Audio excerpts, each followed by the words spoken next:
Olá, bem-vindos ao podcast A Menina, Criança e Sua Longa Caminhada. Hoje nós vamos conversar sobre os direitos da mulher e a minha convidada especial é a Lisandra Arantes. Eu sou Maria Lígia Conte e seja muito bem-vinda, Lisandra. Você pode se apresentar, por favor?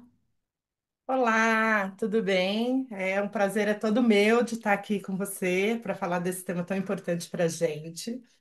Bom, o meu nome é Lisandra, mas nem minha mãe lembra disso. Todo mundo me chama de Liz, então pode ficar à vontade de me chamar de Liz também. Eu sou advogada, sou feminista, militante do feminismo desde que eu comecei a elaborar um pouquinho sobre política e cidadania na vida. Sou capoeirista, pratico capoeira há 22 anos, então também vejo, né, a capoeira com essa lente de gênero e procuro dentro da capoeira também fazer aí as nossas lutas pelas conquistas de espaço das mulheres, né? E sou mãe de dois meninos, o Jorge e o Arthur, né, que me ensinam muito também sobre gênero. Enfim, eu sou um pouco de tudo isso, assim, eu gosto, eu também corro, né? Sou corredora amadora, são muitas mulheres em uma só, acho que como todas nós, né, Lígia? Como todas nós. Olha que legal, né? É bacana a gente perceber, né, esses vários papéis e a gente conseguir desempenhar, né? E ao longo da vida, às vezes a gente deixa alguns, pega uns novos, mais para frente a gente retoma às vezes. É bem diversificada a nossa vida. E é um desafio, né? Porque a gente é muito julgada, principalmente quando você se torna mãe. E resolve também exercer outros papéis na Isso. vida com tanta força, com tanta dedicação e colocando tanta energia quanto, né? E você ouve eventualmente das pessoas, ai, mas isso, a pergunta é, mas cadê seus filhos? Mas e seus filhos? Né? Como se quando a gente se tornasse mãe, a gente tivesse que optar por ser exclusivamente uma mulher mãe, né? Mas existem muitas outras mulheres dentro de nós e que continuam, pelo menos devem continuar É. existindo para que a gente se sinta inteira, né? Mas tem um julgamento aí pronto, principalmente nesses momentos aí, para dizer que a gente não devia, que a gente não podia. Mas eu faço um exercício diário, sabe? De me dizer para mim mesma que eu posso, que eu devo, que é Esse assim mesmo que julgamento tem que vem, ser. inclusive, de mulheres, né? Vem muito de mulheres também, né? É, mas e as crianças? E quem que fica com as crianças? Como que você acha tempo? Eu acho interessante também comentários do tipo, quando os meus filhos crescerem, eu também vou fazer isso. Como se precisasse de uma liberdade especial, né? Essa independência dos filhos para ser alguma coisa, como se não pudesse ser paralelamente mesmo, né? E vem muito das mulheres, né? A gente percebe esses comentários. Parece que a gente está dizendo assim, quando terminar minha missão de ser mãe esse tempo integral, aí vai me sobrar tempo para fazer outras coisas, né? Mas aí a gente já deixou de viver. Quanto tempo demora para um filho estar criado? 20 anos? 30 anos? 40 Não, anos? então, os meus filhos têm mais de 40. Meu filho tem 45, minha filha tem 43. Não sou mãe em tempo integral, no sentido de que eu tenha que dar assistência em tempo integral para eles, mas você não deixa de ser mãe, né? Pois Então, é, esse tempo não chega. não Esse tempo chega. dessa chamada liberdade dos filhos, esse tempo não chega. Então, a gente tem que fazer mesmo, paralelamente, a gente tem que viver, né? Valorizar a vida da gente. E A, é uma reflexão muito importante para as mulheres, né? É, eu acho que é. A Maria Laura, que é sua amiga, que é minha sobrinha, que a gente fez um podcast há pouco tempo, e ela que indicou que eu falasse com você, e o que mais me chamou a atenção, ela me disse que você é advogada de mulheres.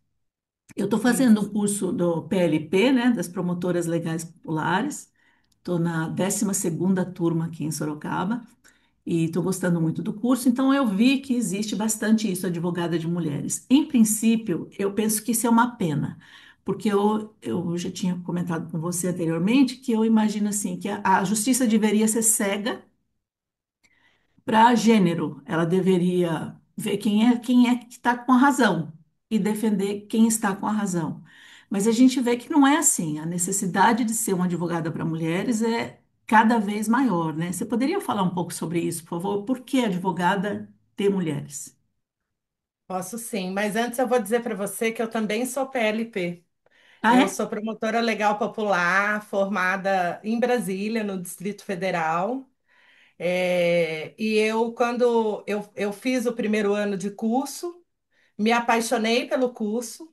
Entrei para uma das organizações que coordenava o curso e fiquei por 5 anos coordenadora do curso. Olha que legal. Então, eu esqueci de dizer na minha apresentação, mas antes de tudo, eu acho que eu sou promotora legal popular.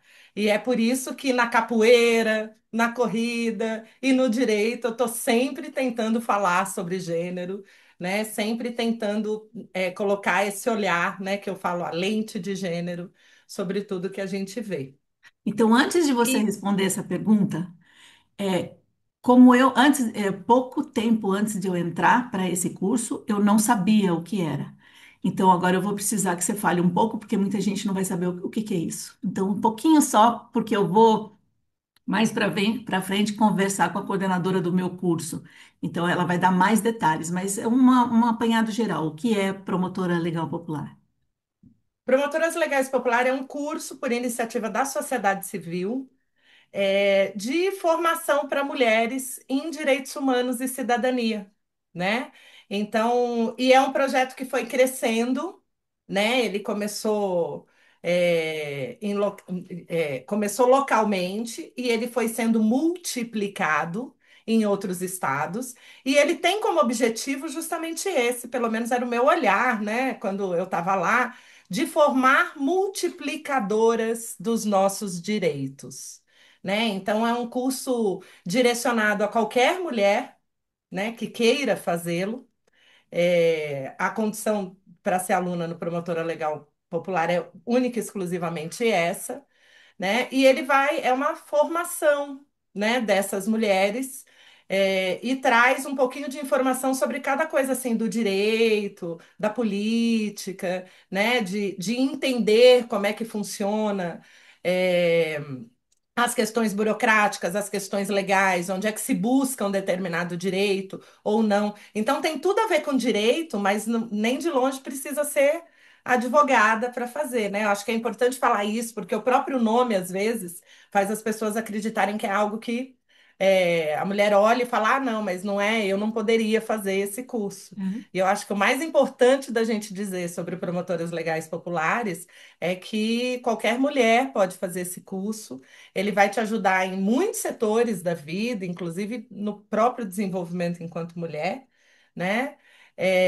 E a metodologia dele é incrível, porque ele é feito a partir de uma metodologia de educação popular. Então, não é um curso que você vai e fica assistindo aulas, então você participa, você se percebe, né, nas oficinas, vai identificando que tem coisas assim que você já sabia, mas nem sabia que sabia. Uhum. Então, eu sou apaixonada. A gente pode falar só do É muito PLP aqui, legal. se Eu, no você meu quiser. curso, quando você fala que é qualquer mulher, de fato, eu trabalho como voluntária num assentamento. E algumas mulheres desse assentamento, que fica aqui em Votorantim, estão participando da minha turma. E entre elas, há duas que são uma é semi-analfabeta, outra é analfabeta. E ainda assim elas fazem. Então é importante mesmo a gente saber que é qualquer mulher que pode fazer. Elas fazem, a gente assessora na hora de fazer os relatórios que elas têm que fazer, mas elas participam e a gente aprende muito, né? Aprende bastante. Agora Exatamente, voltamos. não tem essa condição mesmo, assim. Porque às É, vezes uma mulher nessa situação já não teve como acessar muitos lugares dessa vida. Então é importante que a gente diga que o PLP ele recebe essas mulheres e mais do que isso, elas ensinam sobre nós, sobre a realidade delas, né? é, Porque a justiça ela é feita em todas, para ser justa ela tem que conhecer a realidade de todo mundo, né? é. E as mulheres que tiverem interesse, independente da cidade que estão, é só procurar promotoras legais populares e vai encontrar, se não na própria cidade, a cidade mais próxima, quando vai acontecer o próximo. o próximo curso, quando vai iniciar o próximo curso, e elas podem se inscrever sem problemas, né? Então voltamos Exatamente, ao, já fizemos o merchan. já fizemos o merchan. Agora voltamos ao porquê advogada de mulheres.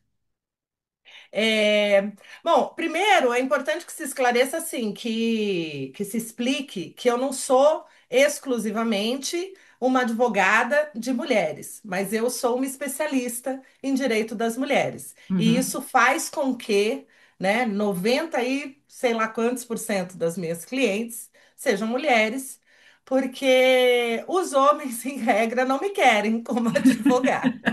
Então, isso foi, não foi assim, eu não falei, eu vou advogar só para mulheres, né? Eu fui estudar gênero e fui estudar a defesa das mulheres. E aí, com isso, o meu percurso foi se mostrando. E hoje, de fato, né, eu tenho por ideologia aqui no escritório, e não, eu posso advogar sem problema nenhum para homens, mas desde que a causa não envolva violência contra uma mulher. Então, eu não atuo em causas, né? Eu evito. Na verdade, assim, em questões de direito de família, né? Em questões. é, Bom, de violência eu já falei, mas mesmo em questões de direitos de família, eu evito. Né, atender homens, e na maioria das vezes eu indico alguém, porque eu acho, inclusive, que este meu olhar, né, de gênero faz com que eu seja uma advogada muito melhor aproveitada, vamos dizer assim, na defesa das mulheres. Então, não foi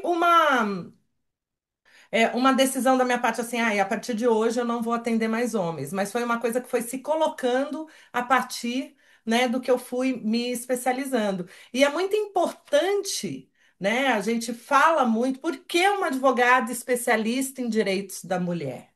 Né? Porque quando a gente vai no médico com dor no pé, não adianta a gente ir no dermatologista, hum, né? Quando a gente, né, tá com dor de dente, a gente precisa ir aonde? No dentista. Então, quando uma mulher tem seu direito violado, ela precisa de uma especialista, porque a nossa sociedade não trata as mulheres e os homens de forma igual, né? Os desafios que atravessam a vida das mulheres não são os mesmos desafios que atravessam a vida dos homens, né?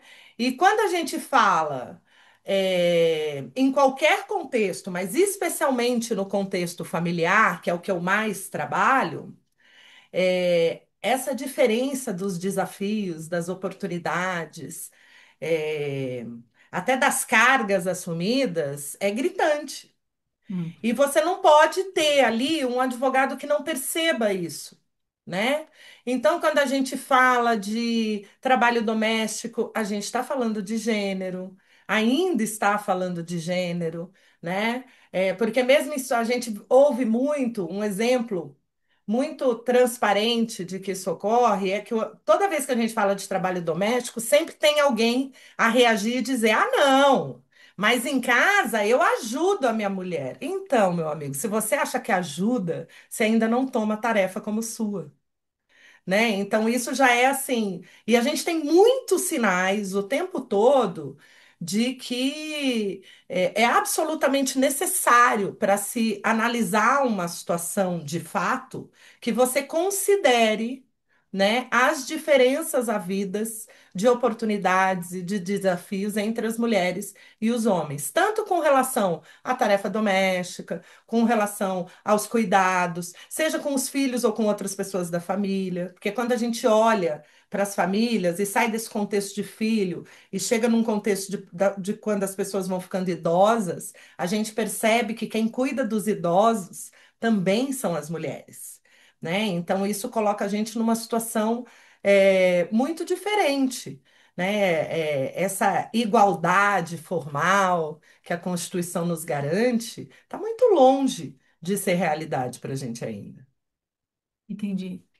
Entendi. Então, esse olhar especialista é exatamente isso, é o conhecer mais sobre a situação, não só porque você é mulher, mas porque você estuda isso, porque você vê como que é a situação das mulheres.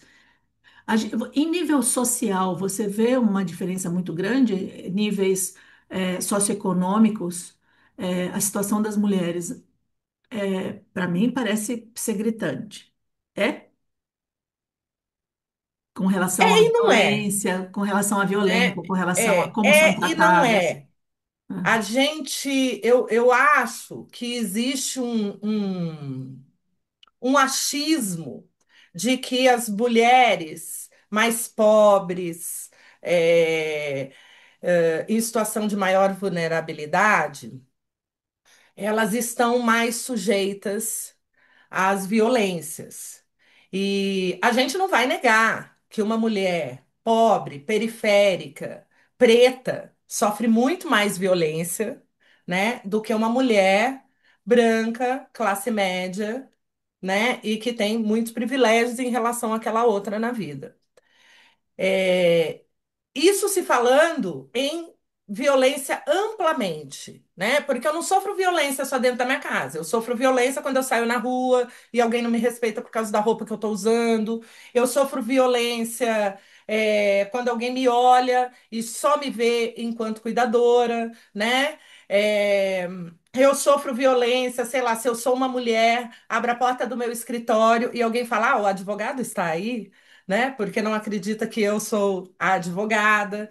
Então, quando a gente fala de violência amplamente, eu acho que a violência, acho que a diferença entre mulheres que estão em lugares diferentes aí da nossa sociedade é de fato gritante.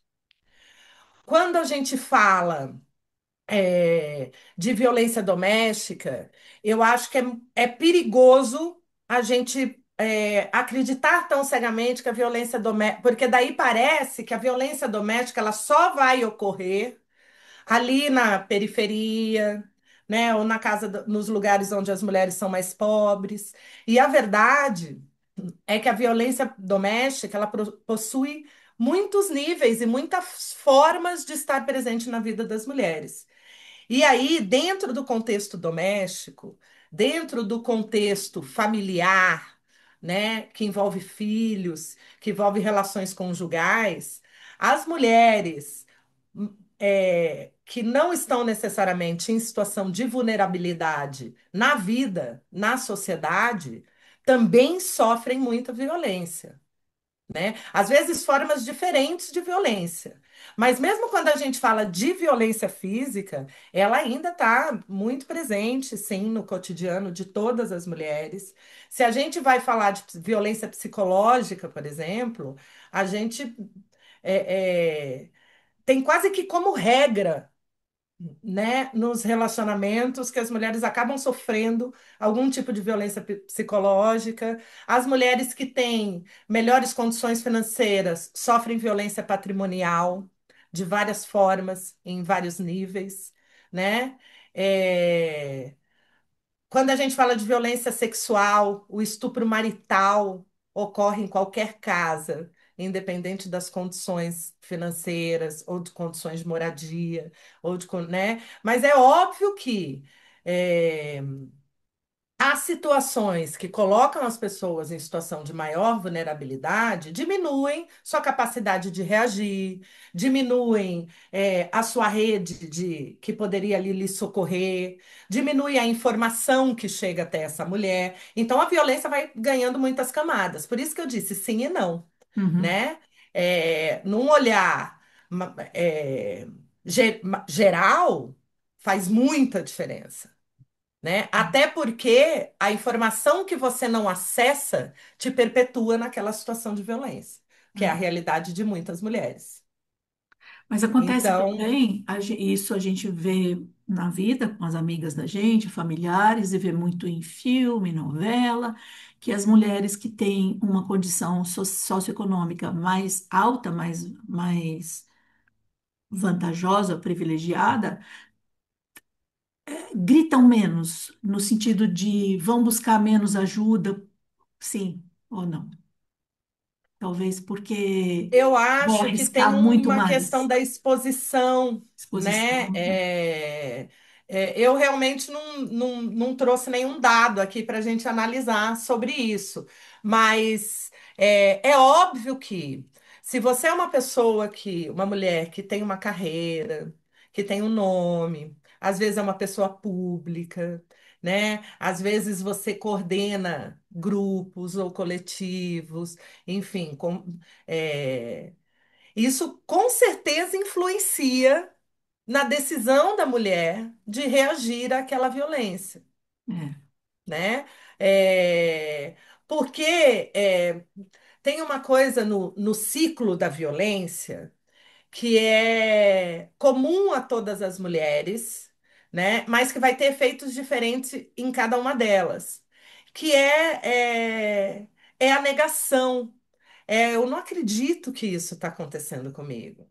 Como é que eu vou dizer que eu tô sendo eu falei para todo mundo, eu sou empoderada, eu vou. Então, muitas vezes a gente denunciar, a gente demora muito, a mulher demora muito para entender que denunciar o abuso do outro não é sobre ela, é sobre o outro. hum, Porque o julgamento que vem em seguida, numa sociedade misógina, é muitas vezes sobre a mulher que é, denunciou, né? Quantas vezes a gente não viu, aí em casos famosos, inclusive, né, uma mulher denunciar, né? Que um homem assediou aquela mulher e o julgamento vir sobre a mulher. Será que é verdade? Será que aconteceu mesmo? Ah, eu não sei não, hein? A gente teve um caso aí na cúpula do nosso país que ficou bem famoso e eu vi muita gente desacreditando a palavra daquela vítima. Ah, mas por que que não falou antes? Ah, mas por que... Então, assim, é difícil. Imagina o é, tamanho do enfrentamento de uma mulher que é uma figura pública, por exemplo, de entender que vai se colocar nesse lugar, né? E isso eu acho que faz muitas mulheres, sim, desistirem. Assim como quando é um assédio no ambiente de trabalho, a mulher vai pensar um milhão de vezes, porque a gente sabe que que quando se denuncia um assédio, os dados mostram que, na maioria das vezes, quem acaba saindo daquele ambiente de trabalho é a mulher que denunciou, porque não aguenta a pressão, porque não aguenta os comentários, né? Então, tem muita influência, sim. Mas também é preciso que se diga que essas mulheres também acabam tendo mais informações, mais acesso, né? Inclusive há advogadas especialistas, há a rede de profissionais que possam, né? Psicólogas que possam dar ali um suporte para ela entender o que ela está passando, identificar aquela violência ali. Então, é, tem vamos dizer assim, eu não gosto de usar o termo facilidade, né? Mas tem aí uma rede de apoio, né? tem caminhos Uhum. colocados de forma mais acessíveis, vamos É, dizer assim. Às é, vezes, uma mulher que está lá numa situação de hipervulnerabilidade, é, veja, às vezes não dá para ir na delegacia, não é, consegue, é longe, né? Não tem dinheiro, não sabe se vai ter. Tem situações de mulheres que não identificam a violência porque viveram em ambientes domésticos onde aquela violência sempre existiu. Então, se minha mãe passou, se a minha avó passou, se todo mundo passou, eu estou aqui passando também, né? E por mais básico que seja para a gente fala, ah, Lei Maria da Penha, todo mundo sabe. Mas se você sair, fizer uma pesquisa, começar a perguntar para as pessoas, você vai ver que as pessoas não conhecem quase nada dela.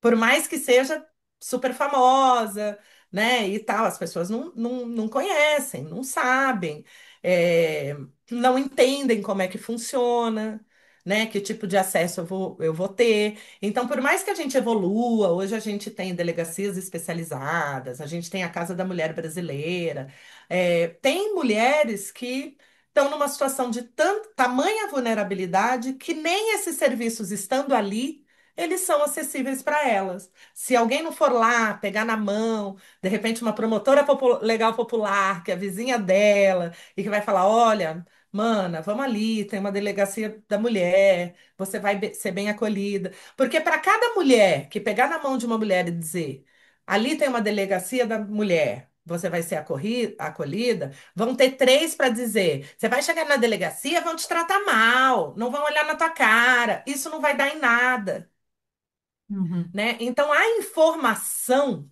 é uma arma poderosa. E quem acessa menos informação não, não tem esse caminho, né? Não, É. não consegue, muitas vezes, reagir da mesma forma. Mas, por um outro lado, né, o julgamento de uma mulher que tem uma posição na sociedade, está num lugar, às vezes, privilegiado, também vai pesar muito aí para ela na hora de denunciar uma violência.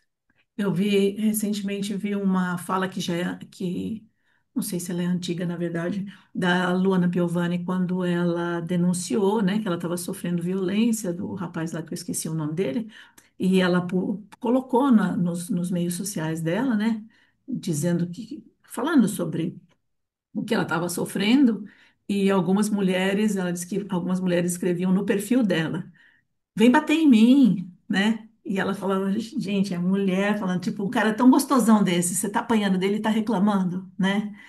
E eu assisti ontem ou anteontem, acho que anteontem eu assisti aquele filme Manas, que eu recomendo, ele é triste, pesadão, mas Uhum. eu recomendo, mas são as mulheres de Marajó. E é exatamente isso, a filha está sendo abusada pelo pai e a mãe sabe, e é assim, aconteceu comigo, e se a gente for reclamar, porque quando a mãe reclamou, quem foi expulsa de casa foi ela. E agora ela tem a filha que está sendo abusada. E a menina chega uma hora, ela vai contar para uma mulher no mercado, buscar uma ajuda, e a mulher dela fala: vai passar. Isso não está acontecendo só com você, mas fica tranquila que vai passar. Tipo, logo, logo vem uma outra menininha mais nova e ele te larga, né? Então, essa situação também de que, como você falou, que a minha mãe passou, minha avó passou, minha tia passou, minha vizinha, todo mundo vive isso, a gente já não entende mais como violência, é um peso da vida, né? Exato. O entender a violência enquanto violência é um passo dificílimo, né? Qual é o limite para eu achar que eu estou sofrendo uma violência? Se é uma violência física, é um empurrão? É o chacoalhão? Ou tem que ser um tapa, É, né? Aí se toma um tapa, mas é um fato isolado? Ou não é um fato isolado? Né? E aí eu estou usando o exemplo da violência física, porque ele é palpável para a gente. Mas na violência psicológica, por exemplo, que a gente fala muito hoje, é muito mais difícil é. de se identificar. A coisa do. Hoje em dia a gente está falando de gaslighting, né? Porque é na moda sempre colocar uma O nome em palavra inglês em inglês. Mas esses tempos atrás eu gravei até um vídeo. Eu tenho um perfil que chama Datavênia Freud, né? Que é com uma psicóloga, e a Uhum. gente trata de assuntos da vida da mulher, do cotidiano da mulher, a partir da perspectiva do direito e da psicologia. Ah, E a gente gravou um vídeo, inclusive, sobre essa coisa do gaslighting, né? Porque quanto tempo uma mulher demora para perceber, né? Esse termo surgiu porque no filme o cara abaixa a luz da casa, e aí, quando ela nota, ele fala: Você tá doida, eu não fiz nada. Aí ela vai lá e ilumina de novo, né? E aí ele vai convencendo ela, né? Ele vai deixando ela doida, porque ele abaixa a luz, e quando ela fala abaixou a luz, ele fala não abaixou a luz. Qual é o momento que a mulher vai perceber esse tipo de violência, né? Porque é muito comum. A mulher é sempre louca, descontrolada, né? Mas antes da acusação do louca descontrolada, a mulher ela é sujeita a uma sobrecarga absurda. Ela é sujeita a uma desresponsabilização daquele companheiro, daquele homem que está ali, de todas as tarefas, praticamente, que tenham a ver com o cotidiano da família, com o cotidiano dos filhos, E aí, quando a mulher se desespera, eu gosto de dar o exemplo assim, né? Aquela coisa, chega todo mundo do trabalho, o homem vai para o sofá, a mulher vai para a cozinha, aí a mulher cuida dos filhos, e em proporções, ok, tem dinâmicas que são um pouco diferentes, mas em regra, a carga mental da mulher, ela é absolutamente superior à do homem. Porque lembrar quando é a reunião da escola, se responsabilizar pelas rotinas, tudo isso, além de tarefa física, carga mental. uhum, E aí, quando essa mulher, de alguma forma, se rebela, né? Ou diz, olha, eu não aguento mais essa situação, ela é o quê? Ela é louca. Ela está descontrolada. Só que o que levou ela àquela situação limiar, né? É todo um histórico de desresponsabilização dos homens para responsabilizar as mulheres, né? Que leva a gente à sobrecarga, inclusive mental, e que tira a gente desse prumo. Então, o mesmo indivíduo que de alguma forma provoca, né, aquela sobrecarga, que eventualmente te deixa desequilibrada, te deixa duvidando da própria sanidade, é o indivíduo que vai chegar lá no processo depois e dizer para o juiz que você não tem condições de cuidar dos seus filhos, porque você não tem equilíbrio mental. Só que ele causou aquilo. Muitas vezes, em processos acontecem do ex-marido, ex-companheiro da cliente, levar vídeos dela brigando com ele, alterada, gritando. Mas ele não filmou o que teve antes. uhum. Né? Ele não. E você vê que assim é quase uma certeza. Ah, os homens são mais ponderados, as mulheres é que são descontroladas, né? E tudo isso, na verdade, é efeito de uma coisa chamada violência psicológica, que vai minando, que vai assediando, que vai diminuindo, que vai fazendo ela acreditar, né? A violência psicológica tá aí, tá naquela coisa do, mas você vai sair com essa roupa não fica bem em você. Às vezes o cara não diz que ele tá com ciúmes da roupa, ele diz que a roupa não é para você. E aí aquilo mina a autoestima da mulher, né? Ela vai sendo minada de vários fatores, por vários setores, né? Ela não é jovem o suficiente para usar aquela roupa. Ela não é equilibrada o suficiente para cuidar bem dos filhos. Ela não é adequada o suficiente para estar no ambiente dele com os amigos, né? E isso vai minando a autoestima. E você percebe, o quanto é nocivo isso, porque quanto mais diminui a autoestima da mulher, menor é a capacidade dela reagir, Uhum. dela identificar, né? É uma violência que vem silenciosa, assim, ó. Ela vem bem devagarinho. E E a mulher muitas começa a vezes a mulher acreditar naquilo, né? Que começa a acreditar que realmente ela é incapaz, né? Que ela não que vai ela dar é conta. incapaz. E isso acontece com mulheres em situação de vulnerabilidade e com mulheres que estão em situação de privilégio na sociedade, tanto quanto, né? Com relação a É, mulheres mais velhas, como é que, como é que é a situação das mulheres mais velhas? Eu acho que principalmente no caso, eu não sei se eu tenho uma visão assim bem gritante de diferença de camadas sociais, mas as mulheres com mais poder aquisitivo, quanto mais velhas elas vão, vai ficando num lugar mais frágil, não vai? Não sei se são só as de maior poder aquisitivo, mas essa sim, porque a gente está vivendo num mundo que a beleza é importante, como você se apresenta é importante, a sua aparência, a sua pele, daí a gente tem todos os recursos de cremes, de a gente não, elas, as mulheres que têm o dinheiro para isso, né? Daquele monte de creme, de cirurgias e os melhores cabeleireiros e tal. Mas ela está envelhecendo.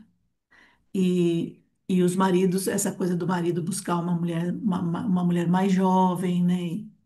É, acontece mais com as mulheres de mais poder aquisitivo ou não? Eu sei que eu não pedi para você estatísticas e não é isso que eu estou esperando. A gente vai falar, assim, em modo geral, né? O que você não, sabe. e assim, as mulheres que acessam meu escritório, é importante que se diga, são mulheres que têm alguma condição, né? Isso também é um fator que eu acho que faz muita diferença na vida das mulheres. Uma mulher numa situação mais vulnerável vai buscar ajuda, dificilmente ela vai conseguir um advogado especialista em que estuda gênero para defender os direitos dela, né? Uma mulher com maior condição financeira ela vai conseguir. Ao mesmo tempo, né, a mulher com maior possibilidade financeira acaba tendo, eu entendo o que você fala, eu acho que uma cobrança maior, porque as suas pares estão preocupadas com isso também, Uhum. né? talvez essa coisa etarista com as mulheres, uma mistura etarista e misógina ao mesmo tempo, porque os homens grisalhos são charmosos, as mulheres estão ficando velhas, né? E ainda bem que a gente está se apropriando das coisas para ir mudando isso, né? Eu tô aqui deixando os meus cabelos grisalhos porque eu quero que as pessoas entendam que sim, eu tô plenamente ativa, chegando aos meus 50 anos, né? Com cara de 50, com corpo de 50, porque é horrível dizer isso. Ah, ela tá chegando com 50, mas tá com corpo de 30. Gente, não, meu corpo é de Hum, 50. Eu sou uma mulher, na fase da menopausa. Eu tenho muitas questões na minha vida com relação a isso, né? E a cobrança que faz de mim é que eu continue jovem, ativa, inteligente, bonita, é. né? Então eu entendo assim, as mulheres que frequentam determinados setores, né, privilégios, podem ter uma cobrança maior sobre isso. Mas no dia a dia, na vida, as mulheres com mais privilégios são abandonadas pelos seus maridos por mulheres mais novas, e as mulheres pobres também são abandonadas pelos seus maridos por as mulheres mais novas. Porque a gente vive numa sociedade que diz que a mulher, ela é útil enquanto ela é reprodutiva. A gente Uhum, ainda está nesse lugar. A gente ainda está. Por que que a mulher devia. E assim, e se antigamente, né, as mulheres de 40 anos já eram, se colocavam como senhoras, é porque isso estava ainda mais escancarado. 40 anos ali, pré-menopausa chegando e tal, a mulher não serve mais para a sociedade. E hoje a gente tem se colocado em outro lugar, né? De assumir nossos cabelos grisalhos, de assumir que os nossos corpos de 50 anos são tão ativos, né? E produtivos, vamos dizer assim, embora não reprodutivos, né? E também uma consciência nossa das mulheres eu acho que hoje a gente já está num lugar de entender que essa coisa de se reproduzir mais nos aprisiona do que nos coroa, né? uhum, Mais a misoginia, a sociedade machista, patriarcal, vai sempre continuar perguntando para a gente: mas você não vai ter filhos? é, Mas você não vai ter outros filhos? Então, o patriarcado não dorme. Ele vai estar ali perguntando para a mulher que não que tem filhos sozinha num bar: cadê seus filhos? É a primeira pergunta que todo mundo faz, né? Assim como para aquela mulher que decidiu não ter filhos, se ela não vai mesmo ter filhos. Assim como eu que tive dois, eu já estou na menopausa e tem gente que ainda me pergunta se eu não vou tentar uma menina. Porque parece que nós nos reduzimos ao que reproduzimos, é, né? É, Mas o que eu acho é que assim, os homens que possuem maiores condições financeiras talvez tenham esse etarismo mais aflorado. Talvez a sua pergunta venha um pouco daí, né? De dizer assim, mas eu acho que não é um privilégio das mulheres que têm melhores condições financeiras, não. Eu acho que isso tem a ver com essa coisa de que as mulheres só são úteis enquanto reprodutivas, né?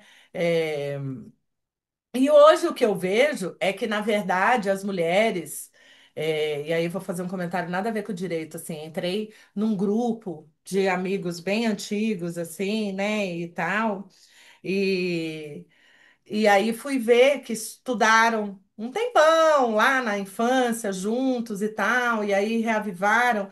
E as mulheres estão bem melhores que os homens. Eu acho que a mulherada tá saindo um pouco dessa, né, querendo romper um pouco essa bolha de, olha, eu tô. E talvez um pouco isso que você falou de os filhos estão criados. E aí, a gente é de uma geração de mulheres que entende que a gente tem muito para viver ainda, É. Depois, né? Então a mulherada tá se cuidando, tá querendo chegar em melhor forma, na idade mais avançada e tal. E me parece que os homens estão ali num lugar de conforto que não está sendo muito bom para eles, não. Não, é. E eles estão demorando para perceber, né? Eles estão demorando. Exatamente, exatamente. E aí eu acho que também tem a coisa assim das mulheres irem percebendo, e eu acho que a gente ainda tem muito a evoluir nisso, mas perceber que nós não dependemos de ter casado para ter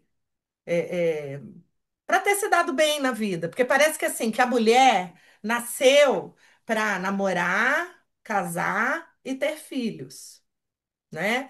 Tanto que a mulher que não casa, e parece que eu estou falando de décadas atrás, mas a gente sabe que hoje isso ainda é muito presente. A mulher não casa, ela ficou para titia, É, né? Antigamente era aos 20 e pouco, hoje ok, aos 30, mas ficou para titia. Enquanto o homem é bom vivan. Ah, aquele ali não quer se amarrar, não.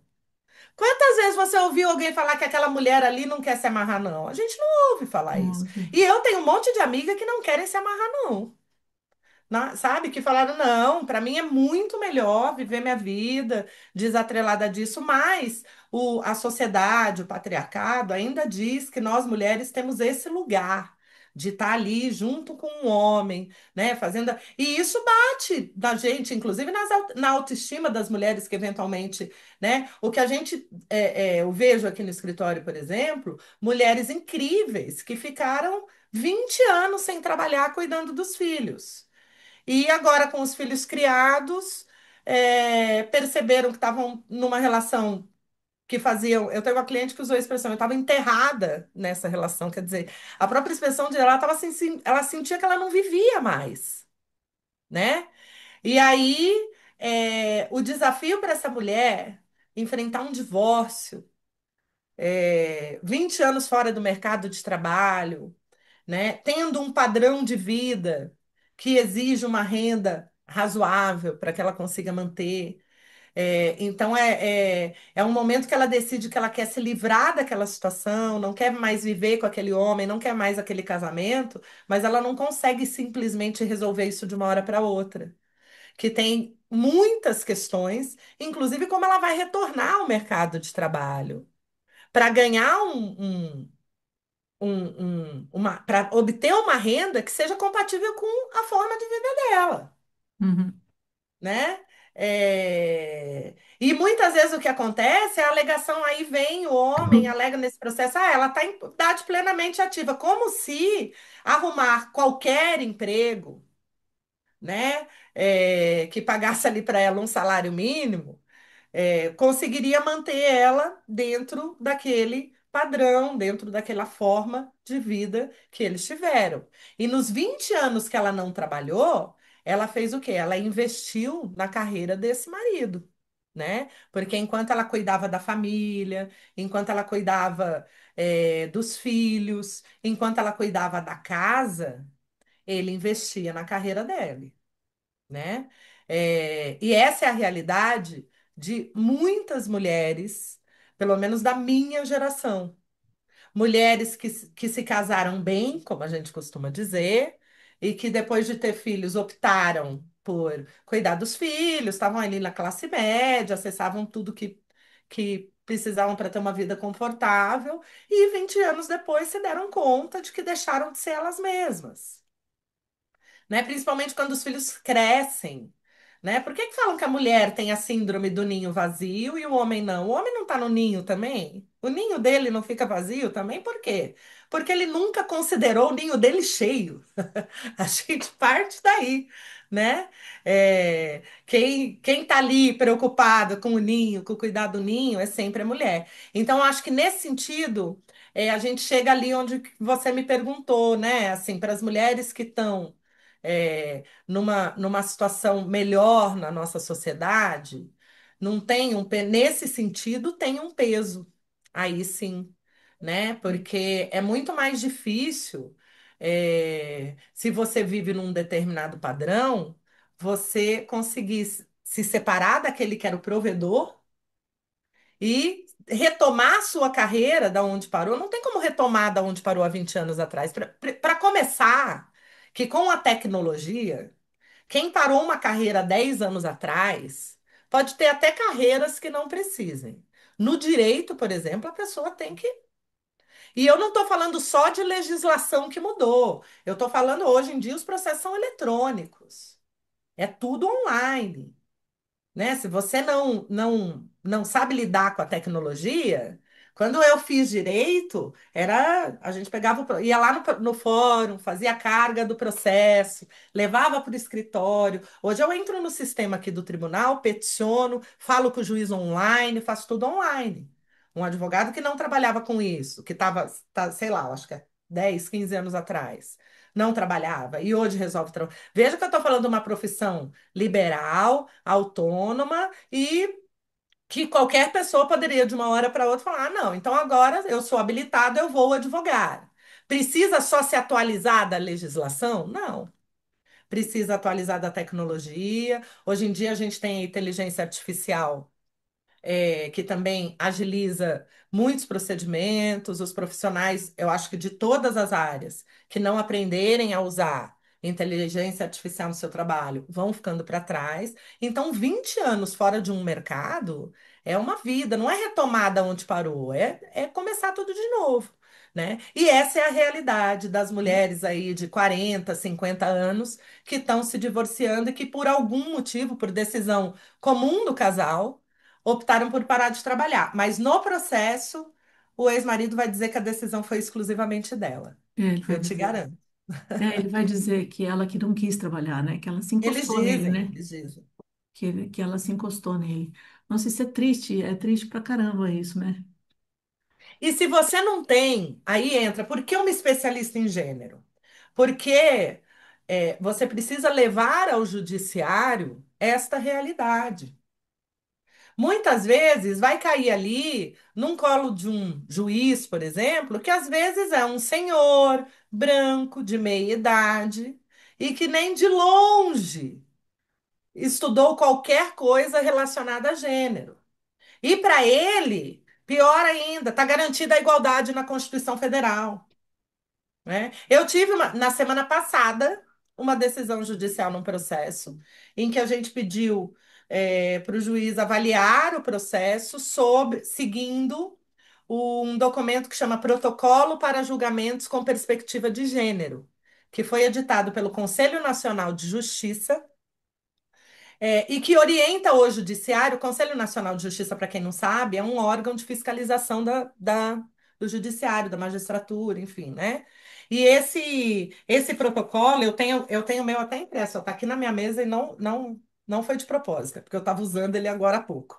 É, ele orienta os juízes a considerarem as desigualdades históricas entre homens e mulheres para o julgamento.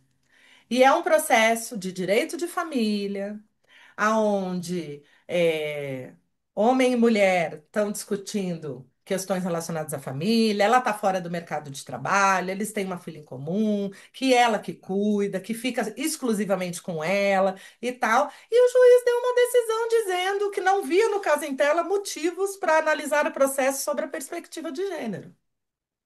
Hum, Sendo que, na minha opinião, não é opcional para ele. Tem uma portaria do CNJ. Ele tem que aplicar e pronto. É isso. Então, por que que é importante uma especialista? Porque, para começar, tem juízes que nem sabem o que é esse protocolo, né? Tem, então, a gente vai divulgando, a própria magistratura está divulgando. Dentro da magistratura, justiça seja feita. Existem juízas e juízes que falam de gênero, que estão divulgando isso. Então, tem, mas ainda é embrionário, né? uhum. Embrionário. Essa portaria é de 2021. A gente ainda está tentando fazer ela virar realidade nos processos. Então, se você pega um processo e não é um especialista, ninguém vai falar de desigualdade de gênero naquele processo. Ninguém vai falar que aquela mulher investiu na carreira do ex-marido durante 10 anos, Que quando ele chegava em casa, a janta estava pronta, ele tomava banho, ia dormir, e no dia seguinte a roupa estava lavada na gaveta. Porque quando a mulher para de trabalhar para cuidar dos filhos, ela cuida do marido, ela cuida da casa, ela cuida de todo mundo. E quando a gente não para de trabalhar também. A verdade é essa, né? Mas é preciso, porque é isso. E o processo, se o processo cai na mão desse juiz de branco, homem, de meia idade, que nunca teve a curiosidade de estudar o que é gênero, ou nunca teve a disponibilidade, nunca se dispôs, nunca quis saber, precisa de uma advogada, de um advogado, que vai explicar para esse juiz que tem um protocolo do CNJ, né? Que naquela situação existe sim uma desigualdade, né, entre aquelas duas pessoas. Há uma desigualdade processual, né? Um homem que nunca largou a carreira, que, inclusive em questões financeiras. Quem tem condições de pagar o melhor advogado? O cara que está lá ativo ganhando ou a mulher que saiu do mercado de trabalho há 10 anos, 20 anos? Né? Isso vai fazer diferença? Vai fazer diferença. É óbvio que vai fazer diferença. E eu vou te dizer mais. Se você se surpreendeu que eu sou uma advogada especialista em mulheres, existem advogados especialistas em defesas de homens. Se você entrar no Instagram, tem páginas especialistas dizendo o feminismo está colocando nós homens numa condição absurda, porque é neste nível. Então, enquanto a hora que as mulheres começaram a perceber isso e dentro do direito, eu quando me formei advogada, por um tempão eu curti uma super frustração. Eu não me via advogada.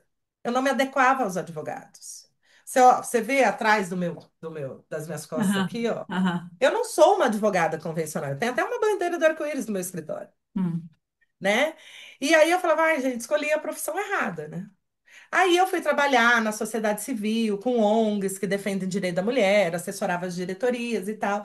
Até que em algum momento eu descobri por conta de uma publicação que eu acessei, eu fui seguir aquela advogada e ela era uma advogada feminista, e aí eu descobri que ela seguia outra, e aí eu por meio das redes sociais, eu comecei a identificar advogadas feministas que pensavam. E aí foi uma coisa assim, para mim foi uma redescoberta do direito, porque eu descobri que tinha lugar para mim, que eu podia agir com ideologia, com propósito dentro do direito, que eu não ia ter, né? é, e aí a gente vai construindo isso. Nessa levada de advogadas feministas, de gente que quer pensar políticas públicas a partir desse olhar de gênero, foi que surgiu a Lei Maria da Penha e depois delas, muitas advogadas vêm se especializando nisso, né? E com esse surgimento, vamos dizer assim, de uma área do direito especializada em defender mulheres, rapidamente foi identificado ali pelos homens da sociedade, né, tal, precisamos defender o patriarcado, O porque nicho, senão de né? O alguma nicho forma. dele estava lá, né? À espera, né? E aí vem uma leva de advogados, vem primeiro, né, a lei da alienação parental, e que eu não tenho, assim, medo nenhum de dizer que foi uma resposta dos homens à Lei Maria da Penha. Porque é muito nítido isso nos processos. A mulher é vítima de violência doméstica, ela acusa o homem com base na Lei Maria da Penha. Ele responde e acusa ela de alienação parental. O que que é essa? Eu entendo a palavra, mas não entendo na lei o que é A isso. lei de alienação parental é uma lei que diz que nenhum dos responsáveis pela criança ou pelo menor pode desconstruir a imagem do outro para a criança, ou pode impedir o outro de ver a criança. Ou pode. Então, é uma lei que, por exemplo, que entrega na mão dos agressores crianças que vinham sendo agredidas, assediadas, violentadas sexualmente. Por quê? Porque a mãe vai e denuncia aquele agressor, né? Que muitas vezes é alguém do contexto doméstico. É o genitor, é o padrasto, é um irmão, é um primo próximo, né? A gente sabe que esse Um tipo de avô. que a violência sexual contra crianças, ela ocorre, né, majoritariamente dentro do espaço doméstico. Aí suponhamos que seja o genitor. A mãe, quando descobre, faz o quê? Vai à delegacia, denuncia esse cara, né? Pede a apuração criminal e pede o quê? A suspensão da convivência. Eu não vou mandar minha filha para casa. Separei, suponhamos, né? Ou separa por conta disso, mas enfim, pede a suspensão da convivência, pede uma protetiva para a criança em relação a. Como é que que o advogado, especialista na defesa dos homens, vai reagir? Vai reagir dizendo que a mãe está cavando um motivo para alienar o pai da convivência com aquela criança, Hum. né? E aí pede que o juiz inverta a guarda da criança. Essa mulher está atuando para me afastar do meu filho. Então, eu peço a inversão da guarda. Acontece muito de mulheres, por exemplo, que fogem do genitor com a criança por conta de descobrir uma situação de violência. E o genitor entra com uma ação alegando alienação parental porque a mulher mudou de município ou mudou de estado sem autorização dele. E o juiz dá a liminar mandando buscar a criança.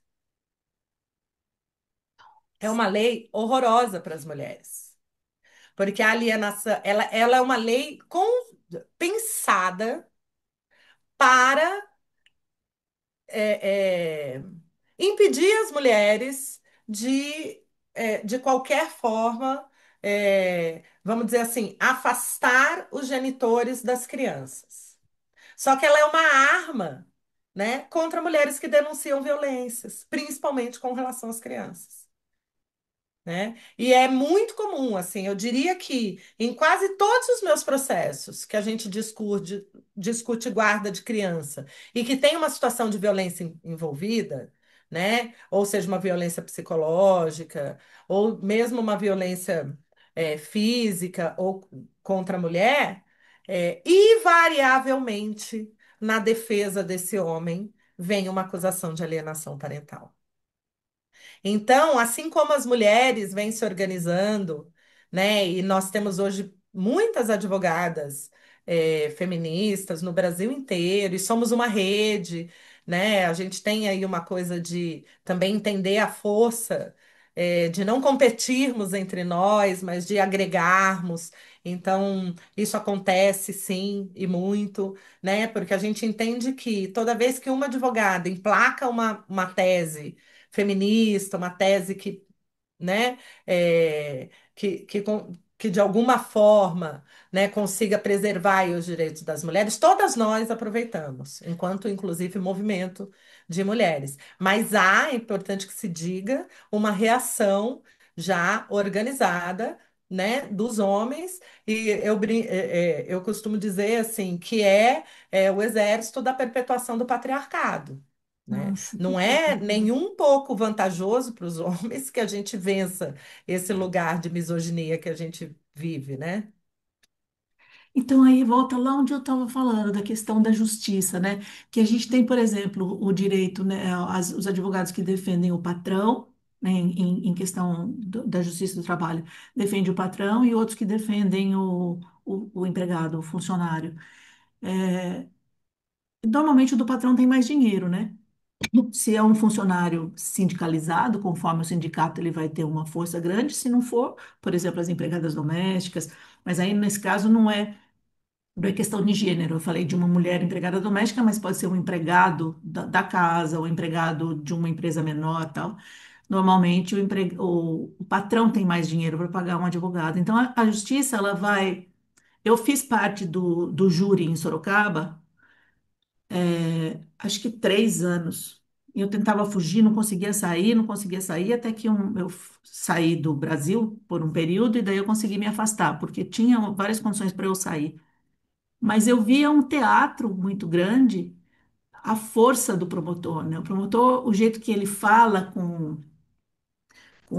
com os jurados, né? Como ele se dirige ao júri, que vocês são pessoas da sociedade, pessoas respeitáveis, e daí ele traz uma conversa, isso em caso de crimes, então eu estou mudando aqui, direito trabalhista, agora crime, mulher, mas o que eu estou falando é da justiça. Nesse teatro que participei por quase 3 anos aqui, o promotor era sempre muito mais forte. Tinha alguns advogados, que a gente chama de advogado porta de cadeia, que são advogados muito fraquinhos, que eu, sem conhecimento nenhum de direito, você vê que a pessoa é muito fraquinha. Uhum. Então, a justiça, ela é cega de fato, né? Tipo, Surda e qual é a muda, eu esperança? costumo Surda, dizer. muda e Cega, burra, surda e muda, né? porque Qual é a esperança? Onde que está o fio da esperança aí? na organização da gente ter, né, essa lente de gênero, quando eu falo assim na organização, é em nós nos organizarmos enquanto mulheres, não só advogadas, mas eu acho que enquanto mulheres de todos os setores da sociedade, né? E é uma organização de resistência mesmo, acima de tudo de resistência, Hum, né? Com o Congresso Nacional que a gente tem hoje, por exemplo, a gente atua para não perder direitos, porque a gente dizer que de alguma forma vai conseguir evoluir em direitos, por exemplo, nesses anos aí, com esse Congresso que está aí, a gente não vai. E se falando de direito das mulheres, não vamos. Né? Acredito que com as atuais preocupações do Congresso, nenhum outro setor, não só os direitos das mulheres.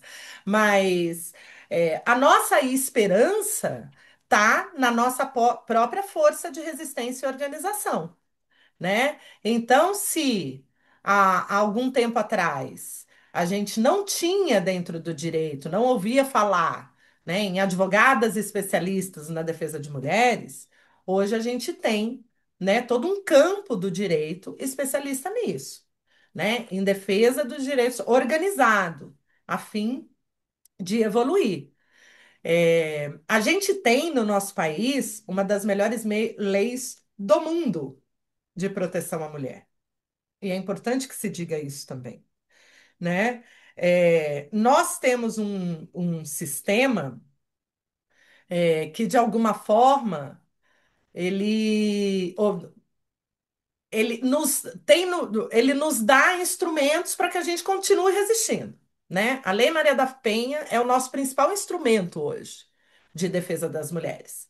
hum, E ela não está presente só nas ações penais, criminais, que é essa que tem esse júri aí que você falou, né? Porque esse júri que a gente vê nos filmes, e que a gente tem um pouco parecido aqui no Brasil ele é só para crimes dolosos contra a vida. Então, as ações que não envolvem crimes dolosos contra a vida não serão do tribunal de júri. Então, se é uma violência contra uma mulher que atentou contra a vida dela, né, uma tentativa de feminicídio ou um feminicídio, vai lá para o júri. Aí vai ter essa figura do promotor e dos advogados, e nesse caso, o promotor vai estar acusando o agressor, né?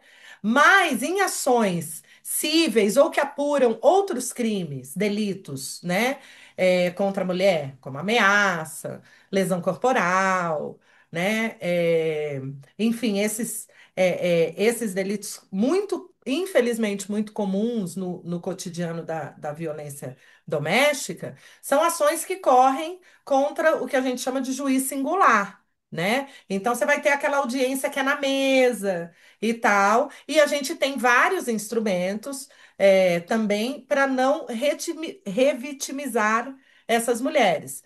Aí é um outro detalhe importante na advocacia com perspectiva de gênero, né? Quando uma cliente chega aqui, eu vou garantir, ou pelo menos tentar garantir, que ela não seja revitimizada no processo, né? Então, por exemplo, eu tenho uma cliente que já foi até a delegacia, já fez toda a denúncia da violência, e ela recebeu semana passada uma mensagem da escrivã falando: Ah, eu tenho mais algumas dúvidas, você pode voltar aqui?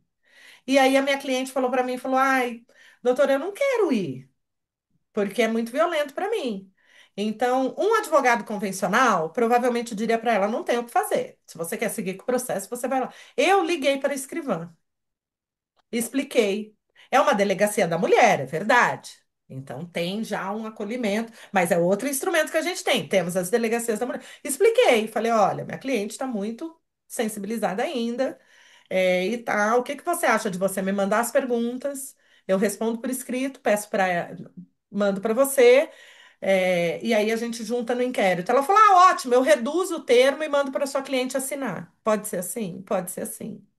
Então, quer dizer, a gente não está prejudicando, né, a investigação de forma alguma, mas precisou de uma advocacia com a perspectiva de gênero aí, para que a minha cliente não passasse por mais essa situação de revitimização. Quer ver outra? Fazer uma audiência de conciliação de família num processo, num divórcio, em um caso que tenha violência contra a mulher. O quão violento vai ser eu colocar minha cliente na frente desse homem ainda para dizer para ela: olha, a gente vai tentar fazer vocês chegarem num acordo. Às vezes não tem. A gente parte de um lugar que assim não tem acordo. Não tem como fazer um acordo aqui, né?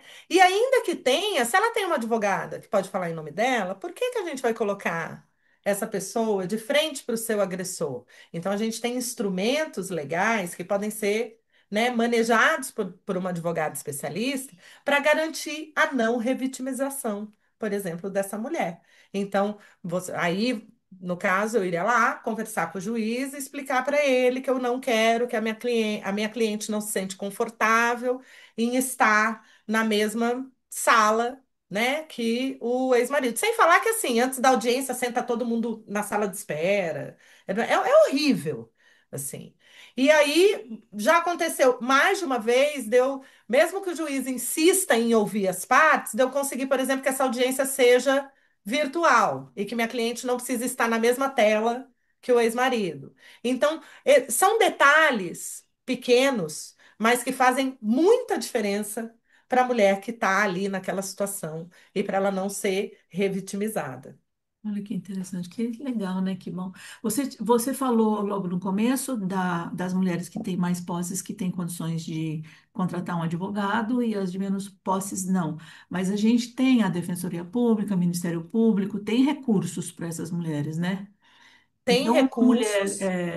que a gente vê isso no curso nosso lá de PLPs. É, qual é o caminho, então? Então, eu tenho posses, estou sofrendo, ou acho, ou penso, ou sinto que estou sofrendo uma violência, eu vou procurar uma advogada, inclusive para me instruir, para conseguir entender o nível dessa violência. E eu acho Uma também advogada especialista, é o a que a gente sempre advogada fala. especialista, Procure que uma é bastante advogada interessante especialista. fazer isso, inclusive as que vão procurar psicólogo, ótimo, mas também procurar uma advogada, porque não é no psicólogo que a gente vai resolver a violência doméstica, né? Exato. Talvez o psicólogo resolva como sobreviver a isso, né? Psicologicamente, mas enfim. Agora, qual é o caminho que você indica, então, para uma pessoa que não tem posses? Nossa, eu estou longe dessa Que não mulher, não vou consegue conseguir acessar um contratar. serviço É, especializado de um é. advogado, né?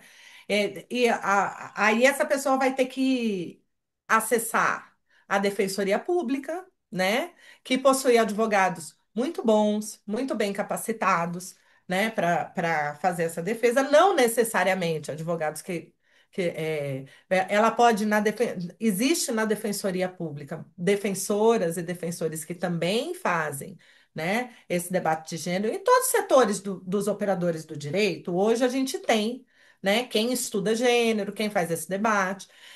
Então, mesmo assessorada pela Defensoria Pública, pode ser que essa mulher, né, encontre sim, uma defesa, inclusive com a perspectiva de gênero. E hoje a gente tem caminhos de acesso a isso e que vão facilitar que ela encontre esses profissionais certos, mesmo que ela não tenha condições de acessar um escritório, especializado, né? Então, ela pode procurar e deve, o que que eu recomendo numa situação de violência? Ir a uma delegacia da mulher, né? Pode ser em qualquer delegacia? Pode, Lígia, mas eu não recomendo. Porque você vai chegar numa delegacia cheia de homens insensíveis, não sabe como. Pode dar uma sorte de pegar ali um escrivão ou uma escrivã que te atende, te acolha? Pode. Mas não é uma delegacia que foi preparada para fazer esse tipo de atendimento. Então, procurar uma delegacia da mulher, ou uma casa da mulher brasileira, ou o órgão do seu estado ou da sua cidade que seja especializado em atender as mulheres, né, para fazer esse boletim de ocorrência. Aqui em São Paulo, em diversos outros estados, tem como fazer esse boletim de ocorrência online. Você colocar lá no Google, boletim de ocorrência online, ele vai te dar o link. Aí você consegue entrar na delegacia da mulher e fazer a sua denúncia também.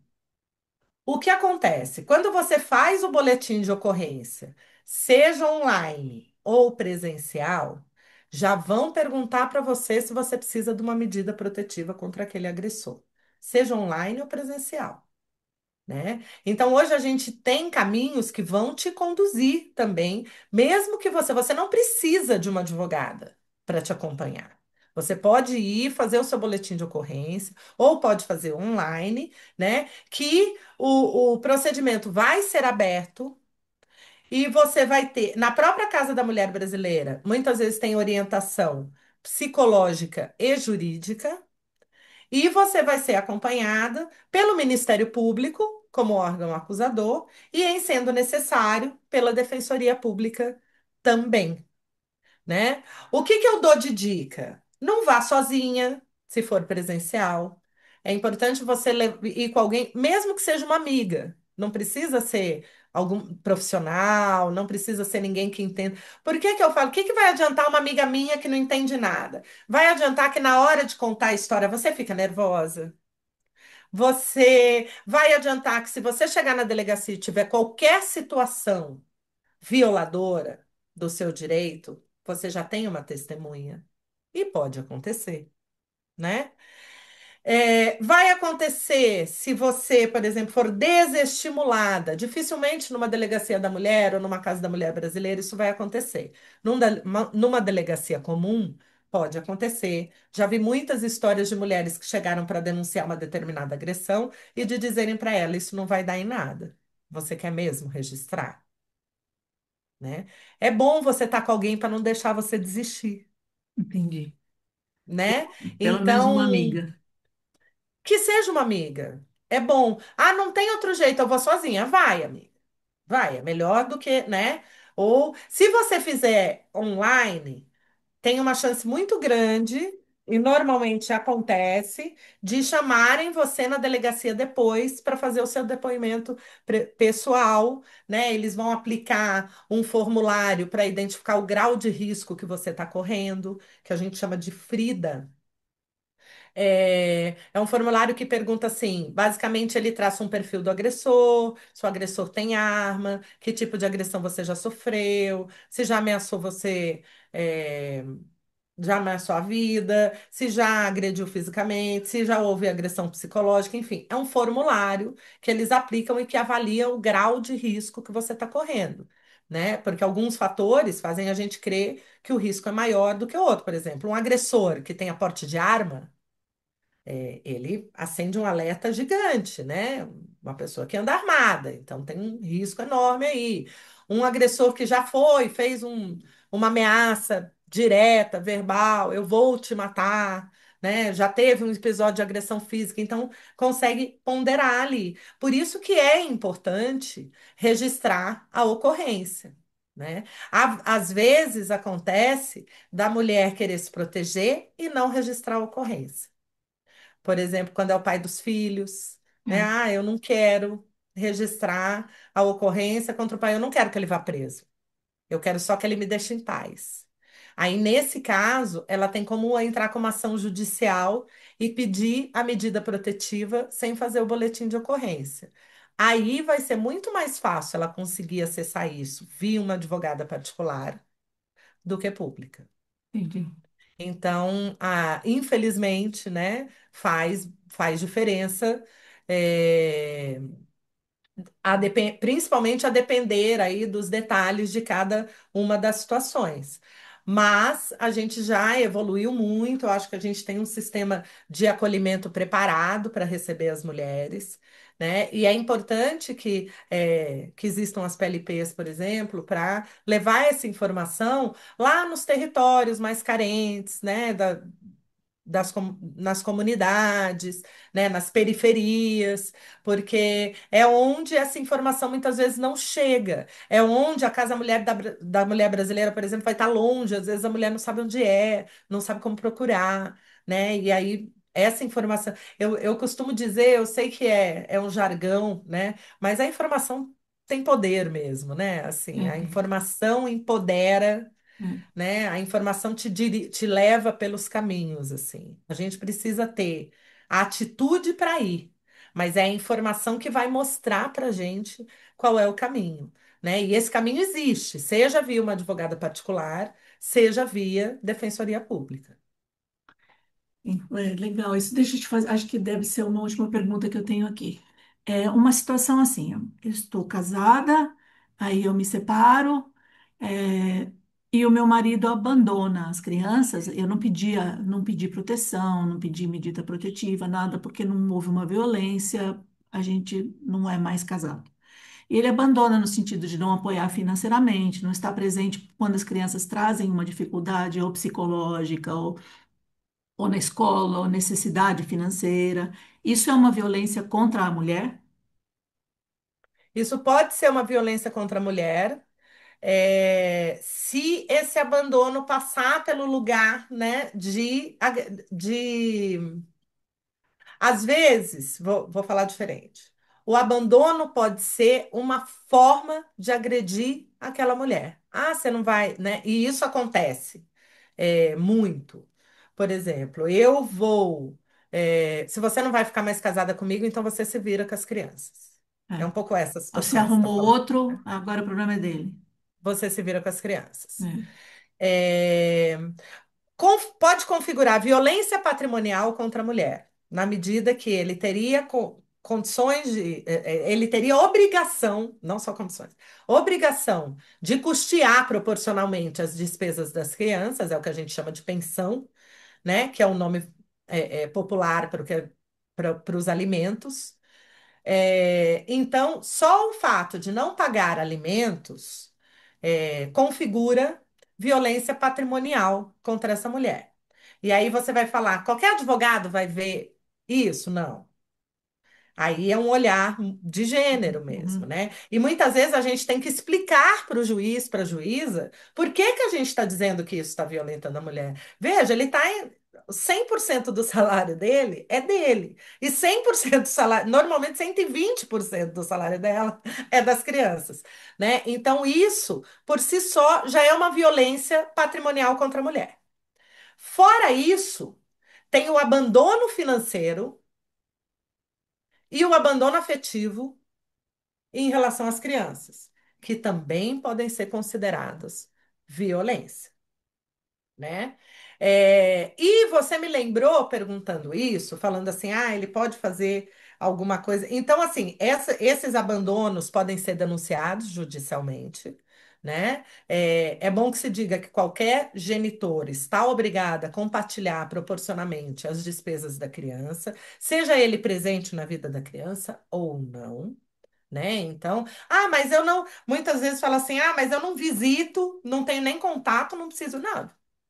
Aí é outro abandono, é outra violência, É. né? O abandono afetivo, que inclusive ele pode vir até a obrigação de indenizar aquela criança, né? Depois, né? A criança cresceu, abandonada pelo pai. É cabível um pedido de indenização por esse abandono afetivo. Mas você fazendo essa pergunta me lembrou de um outro tipo de violência que envolve os filhos e é para violentar a mulher, que a gente chama hoje de violência vicária. Eu não sei se você já ouviu falar. Não, A nunca. violência vicária é quando você atinge algo ou alguém terceiro para agredir aquela pessoa.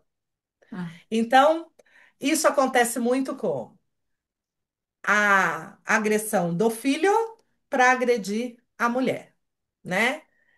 Que pode ser um abandono. afetivo, no sentido. Isso é muito, muito, muito, muito comum. Eu não vou pegar no final de semana. Ah, arrumou um namorado? Se vira com as crianças. Ah, nossa, mas tá saidinha, hein? Hoje não vai dar. Eu tenho um caso de uma cliente que por meses planejou uma determinada viagem de trabalho, né? E no dia que ela ia viajar, o cara falou: Olha, hoje eu não posso pegar as crianças, vou pegar só amanhã. Ela falou: Não, eu preciso ir viajar. E ele não foi buscar as crianças e ela perdeu a viagem a trabalho. Então, ele violentou ela só de não cumprir a obrigação da convivência dele, né? E aí isso pode ter outros graus, né? A gente teve o caso do genitor que, que matou o próprio filho da mulher no Rio Grande do Sul, né? Jogou a criança de cima de uma ponte para agredir a mulher. Inclusive, naquele caso, ele verbalizou depois, né? Ele ligou para ela e falou: Eu fiz uma besteira. Agora você vai viver com isso na cabeça o resto da sua vida. Isso tem nome e chama violência vicária, né? E é muito comum. Então, desde pequenos distratos ou abandonos até coisas muito graves, né? Como essa coisa do. Teve o caso do. Teve tinha um caso bem antigo também, né? De que acho que foi o pai e a madrasta que matou a menininha para atingir a mãe, enfim. E que naquele tempo nem tinha esse nome ainda. Hoje tem nome. E quem dá nome para essas coisas, adivinha quem são? As advogadas feministas, as operadoras do direito, né, as juízas, as promotoras que estão pensando gênero, que estão debatendo gênero. Todas essas carreiras costumam ter um núcleo de estudos de gêneros, então tem, né, a da defensoria, tem o do Ministério Público, tem da magistratura, normalmente em todos os estados tem, né? E são essas cabeças aí que vão pensando a partir das coisas que já acontecem, que sempre aconteceram e que muitas vezes foram naturalizadas ou não eram vistas como violência. Então, o que eu falo da lente de gênero, essa lente de gênero é uma lente mesmo. Às vezes a gente coloca e vê o que a gente não. Aí a gente se pergunta, como é que eu não vi isso até hoje? Né? Então, como é que essa coisa, por exemplo, dos genitores não pagarem a pensão não era visto como violência patrimonial contra a mulher. Na maioria das vezes, eles fazem isso para atingir a mulher, né? Porque é o famoso os R$ 200, né? Não sei se você já viu o meme na internet da mulher que Não, pegou os R$ 200, foi para Paris, botou silicone e é, com o dinheiro que sobrar na volta vai comprar um carro. é, é. Né? Ah, E até um tempo atrás, é isso, a obrigação alimentar é vista como uma obrigação financeira, que não tem a ver com violência, mas tem tudo a ver com violência. É uma forma do homem perpetuar aquela mulher numa situação de sobrevivência. Porque se ele diz que não tem, ou se ele não manda a grana, a criança não vai deixar de custar. E aí é uma coisa que eu falo muito, às vezes negociando até com o advogado dos homens, que ele fala, doutora, mas meu cliente está numa situação que ele não tem. Eu falei, então, mas se seu cliente não der, quem vai ter que se virar é a minha cliente. E vou te contar uma coisa, ela se vira, porque as crianças continuam aí vivas, comendo, bebendo, tendo lazer, indo para a escola, fazendo tudo.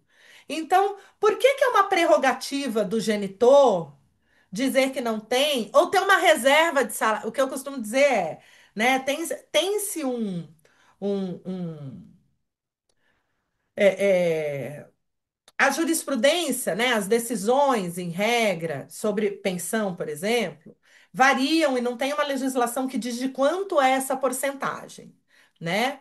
Mas se presume que é algo em torno de 30%.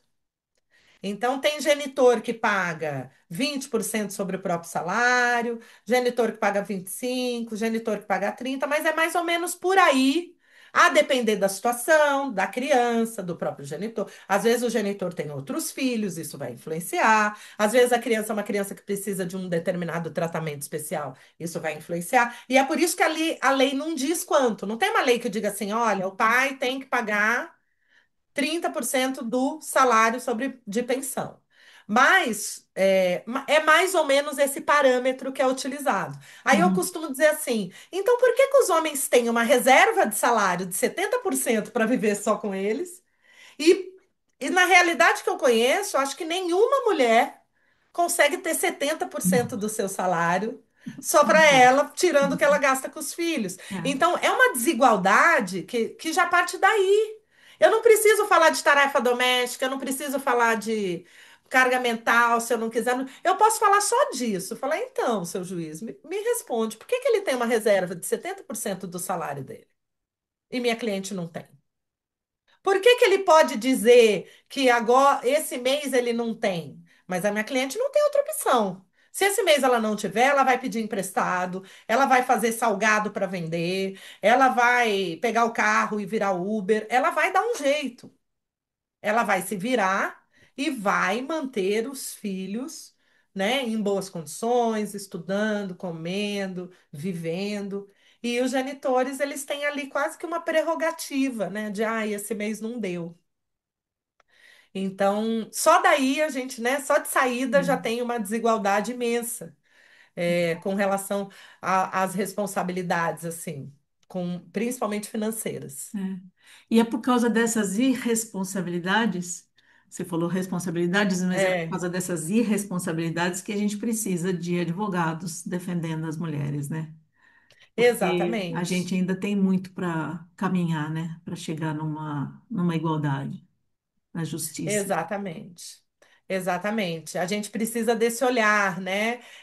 E normalmente os escritórios especializados ele tem um conceito hoje a gente chama de escritório boutique, que eu não gosto do nome, mas é para definir escritórios que não são grandes escritórios de massa.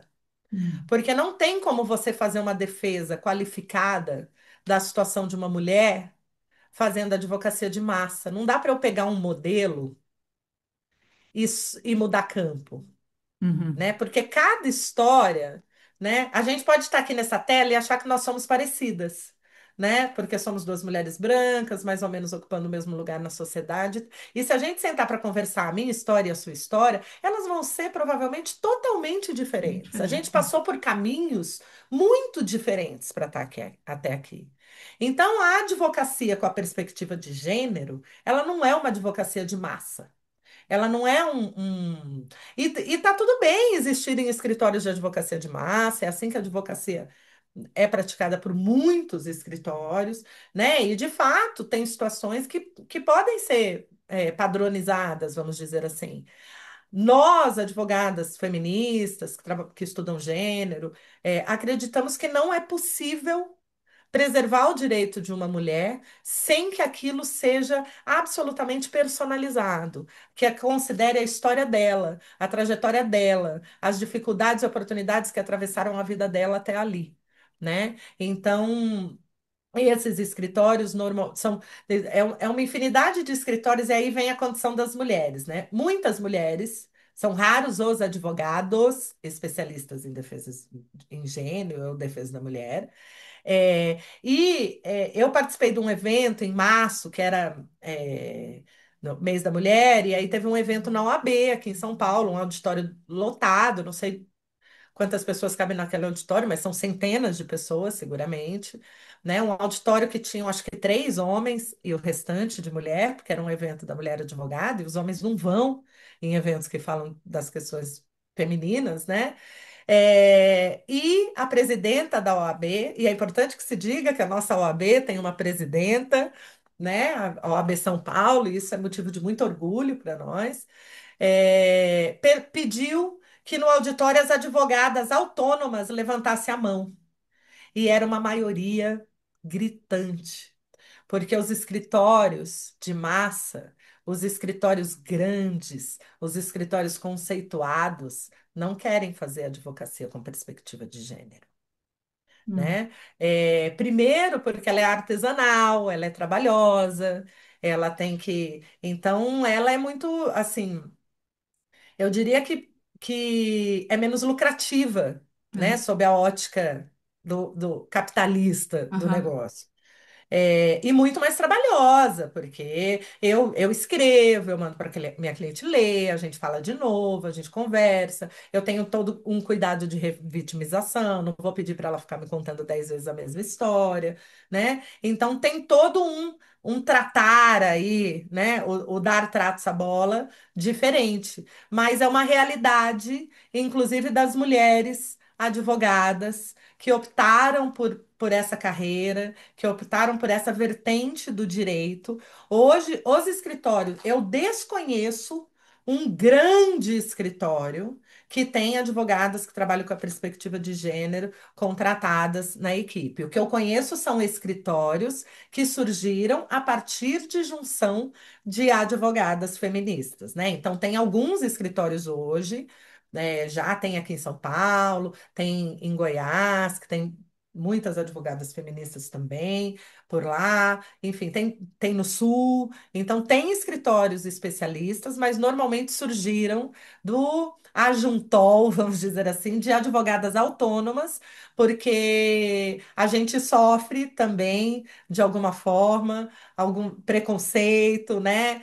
Enquanto mulher, e enquanto mulheres que decidiram atuar a partir dessa ideologia, né, que é vista por muita gente como mimimi, mas nós somos as rainhas do mimimi, vamos continuar com o mimimi, E mimimi, é.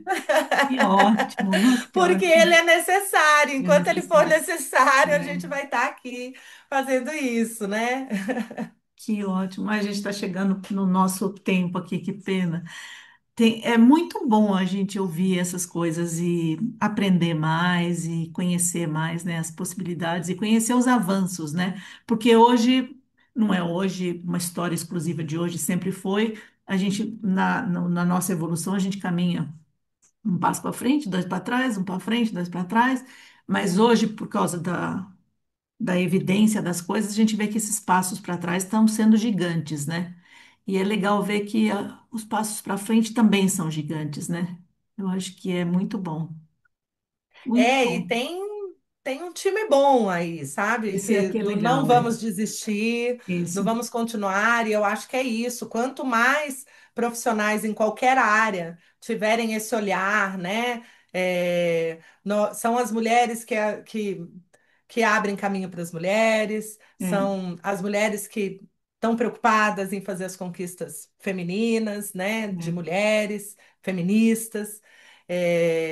Enfim, isso porque a gente nem entrou no mérito do feminismo, né, que é, também tem muita resistência em muitos lugares por uma falta de conhecimento das pessoas do que é, né, esse movimento de enfrentamento das desigualdades, né, porque o feminismo nada mais é do que isso, um movimento de enfrentamento das desigualdades que a é. gente tem na nossa sociedade.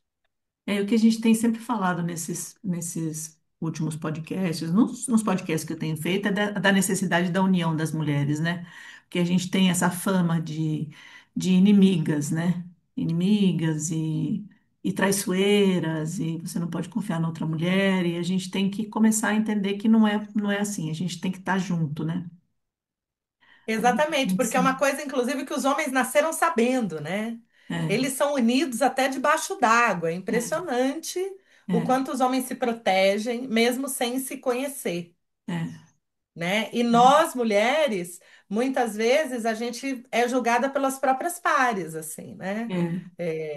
A gente vê muito, muito, assim. Que a gente aprendeu assim, né? A gente tem que desaprender e parar de ensinar isso, né? As pequenas frases que a gente usa normalmente, né? Ah, mulher traiçoeira, mulher isso, mulher aquilo. Quando o marido arruma uma amante, não vou aqui proteger a amante, mas ela é o foco de todo o ódio, de toda a raiva, de toda a amante. E as histórias não são sempre assim, né? Não é toda mulher que bate na porta de um homem e fala quero ser sua mulher, né? Exato. Ou da Não, amante. essa história da amante, até dentro do campo das advogadas feministas, dá uma discussão, mulher. É, Porque assim, aí eu vou dividir aqui, as haters, atenção, esse é o momento. Eu sou time amante total. Eu acho que a amante é uma mulher com direitos violados tanto quanto a outra. A gente tem amantes que ficaram décadas com o cabra morre, não deixa R$ 1 para amante, que dedicou 20 anos para ele. Porque nós partimos de um conceito absolutamente moral, de que mulher boa é a que casou. A que dorme com o cara sem ter casado é traidora da pátria. A gente não sabe nem se ela sabia que ele era casado. É. A gente não sabe. Quantos caras chegam para você e falam: Olha, vamos sair comigo, mas eu tô avisando que eu sou casado. Hum. Gente, desculpa. A gente nunca fica. O casado nunca se acusa logo de cara. Eu Começa por namorei, né, aí. nos meus 20 anos, quando eu fui casada duas vezes. No meu primeiro divórcio, eu era bem novinha, estava nos meus 20 anos. Eu namorei dois homens casados, mas olha só, namorei dois homens casados com mulheres loucas, que se Sim. eles, dois homens, trabalhava comigo, era vendedor, mané, e o outro era um psiquiatra. Esses dois, namorei em tempos diferentes. Namorei esses dois homens Uhum. que eram casados com mulheres loucas, que se eles as deixassem, elas se matariam. E eu acreditei na época, eu tinha 20 anos. Com 20 e poucos anos a gente super É, acredita. Acho que toda é, mulher tem uma história dessa. E é. outra, ele também não se relaciona mais com a mulher, É, não tem né? mais nada, Não não tem tem mais mais nenhuma nada com ela. relação, a gente é um casamento de aparências. E É, quantas mulheres não caem nesse discurso? E aí, nós mulheres estamos prontas para julgar a mulher que caiu no papo do cara, é, né? Sempre prontas. Então, o que eu costumo dizer é, gente, o dever de fidelidade é do homem. O canalha aí na história foi o homem. Ah, mas a outra mulher sabia. Ah, mas a outra. Gente, é muito mais sobre o homem do que sobre a mulher, né? E é, eu acho, sim, que nós mulheres temos que estar alertas, né? Eu jamais hoje. Consciente dos meus atos, me envolveria com um homem que tivesse qualquer tipo de relacionamento monogâmico com uma outra mulher. Já incluí o monogâmico, porque hoje em dia também tem esse detalhe.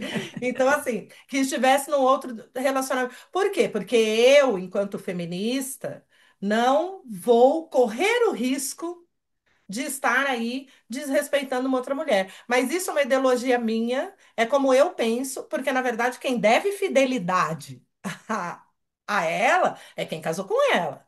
É é, verdade, né? Mas nós mulheres também, essa coisa, gente, da amante ser a figura ateúda e manteúda, não é isso, é ateúda e manteúda. é, Olha o julgamento que tem com essa é, mulher, né? Já de cara, assim. Então a gente. E é isso, é o que você falou. Muitas vezes, eu diria que na maioria das vezes, a amante comprou uma história assim. Quando sabe do relacionamento, comprou uma história assim, é, né? Da mulher louca, da descontrolada, eu tô lá pelos meus filhos, a gente não tem mais nenhum tipo de relação, fica tranquila. E a amante fica tranquila, até o dia que o cabra morre e ela descobre que ele não deixou nada para ela, que ela não tem direito a nada, né? E que é isso mesmo. E é uma disputa de direitos muito complicada, porque é isso. Aí é justo com a mulher que era casada dividir o patrimônio com uma mulher que ela nem sabia que existia?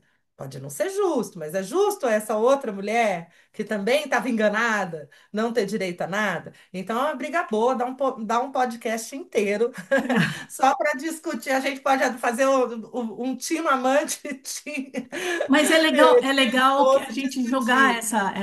essa peteca para frente para considerar isso, né? Para que a gente considere isso mesmo, né? Que o meu marido que saiu de casa com uma outra mulher, ele foi um cafajeste. O que essa mulher fez, o papel dela, não é necessariamente um lugar da putinha, né? Às vezes ela caiu numa conversa dele, principalmente se for uma mulher mais jovem, né? principalmente se for uma mulher Exatamente. mais Principalmente se jovem. for uma mulher mais jovem, que É, cai, o cara mais velho tem um poder aquisitivo um pouco melhor. Aí quando ele sai com ela, ele impressiona, né? é, Porque ele leva para jantar em outro lugar, ele leva. Então tem muito isso. E aí vem nesse pacote a figura da madrasta, é, né? Que já começa lá nas historinhas, que é sempre a mulher má, a que maltrata. Então a madrasta, ela é sempre ruim. A gente faz muito isso, fala, gente, madrasta, ela pode ser a sua, ela deveria ser a sua aliada, é alguém que seu filho vai ter relações, alguém que seu filho provavelmente vai gostar, né? Mas a gente foi criado para pensar que a madrasta é má, que a é, madrasta maltrata, né? E quem é a madrasta? A madrasta é só a mulher que topou ficar com o cara que já tinha filhos, é, né? E o cara que topa ficar com a mulher que já tem filhos é o quê? É bobo, né? Para a sociedade, não é isso? Ai, vai assumir o filho dos outros. é. E a madrasta que assume é má.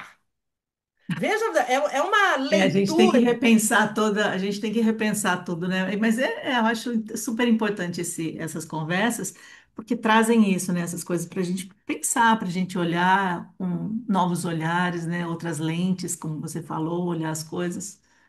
Bem legal. O E nosso está tempo acabou presente mesmo. muito. Você vê que a gente foi buscando, né? A gente chegou numa coisa super básica, que é essa coisa da É, relação dos filhos com a madrasta, por exemplo, e é, que é super atravessada pela misoginia, né? Pelo incentivo de competição entre as mulheres, porque ela é mais bonita que você, porque ela é mais jovem que você, porque ela é mais inteligente que você. A gente nunca está em pé de igualdade. E eu acho que hoje em dia, uma das coisas que reflete muito que a gente tem pensado nisso é que é muito comum a gente se chamar de manas, né? é, E antes não tinha essa expressão, era só humano, né? O cara tinha humano. Então, eu acho que a gente está evoluindo. estamos. Os passos, né, são pequenos, mas os avanços são largos, né? Isso. Às vezes, num simples virar para uma outra mulher e falar, não, mana, a gente já se coloca num outro lugar que a sociedade até hoje impediu da gente estar, que é É, um lugar de sororidade mesmo, né? De entender que a gente não está competindo. Ao contrário, a gente está o nosso inimigo é comum, o nosso inimigo é outro. é. Né? E eu acho que a gente tem caminhado para isso, assim, a gente tem evoluído, e enquanto eu estiver aqui, eu vou trabalhar por isso também. Voltar. Que legal, Lisandra. Nossa, eu adorei conversar com você. Achei, nossa, foi um papo super gostoso. A gente está aqui 1 hora e meia. Nem parece, né? Eu estou controlando o Nem horário porque parece, ó, eu adorei também. Quando você meu falou que ia ter 1 hora e meia, eu falei, gente, será que eu vou ter o que falar? E eu tô a gente aqui sempre falando que nem pensa uma isso. Nossa, cagarrada. várias pessoas eu convido para ver, conversar, e as pessoas falam, nossa, 1 hora e meia. Não, não estou preparada. Mas passa muito É, rápido, né? Muito, estou passa muito muito feliz. rápido. Conte É. comigo sempre. E me convide para ir lá conhecer as promotoras legais populares, onde você está frequentando, que eu vou. Tá, vou compartilhar esse podcast com elas e eu tenho certeza que elas vão entrar em contato com você, que vai ser ótimo te ter lá com a gente. A gente, Prazer. nem que seja só para tomar um café e ver como é que Tomar um vocês estão café. fazendo lá, porque assim, eu também estava faz um tempão, né? Eu acho que meu filho mais novo já tem 10, então eu coordenava o curso há 12, 13 anos em Brasília. Então eu Ah, acho que já mudou muito também, né? E vai ser muito bacana eu ver como é que como é que está funcionando aqui? como é que cresceu essa criança, né? É, que Como é que tá legal. funcionando? É isso Eu aí. vou compartilhar com elas e tenho certeza que elas vão entrar, já tenho o seu contato, vou. E esse Data Vênia Freud é um podcast. É um Instagram. A Tá gente no grava Instagram. vídeos para o Instagram. Tá, Eu vou te passar o arroba e tá. aí você dá uma olhada lá. É um E eu Instagram. compartilho também com as pessoas que É. estão. A ideia é que um dia ele vire um projeto maior, onde a gente una advogadas e psicólogas. Mas por enquanto ele é um embrião, ele é um Instagram que leva a informação, né, a gente para as mulheres de forma aberta e descomplicada, né? A Que gente ótimo. tenta falar sem juridiquês e sem psicologiquez. Isso é ótimo. Isso é ótimo. Mais uma vez, muito obrigada. Foi um grande Obrigada a prazer, você, uma grande eu alegria estar com amei, você. viu? Que bom, eu Um também amei. beijo. E obrigada, obrigada, Laura, por ter nos colocado junto. Ah, é, a Laura é maravilhosa. Tchau, tchau. Tchau.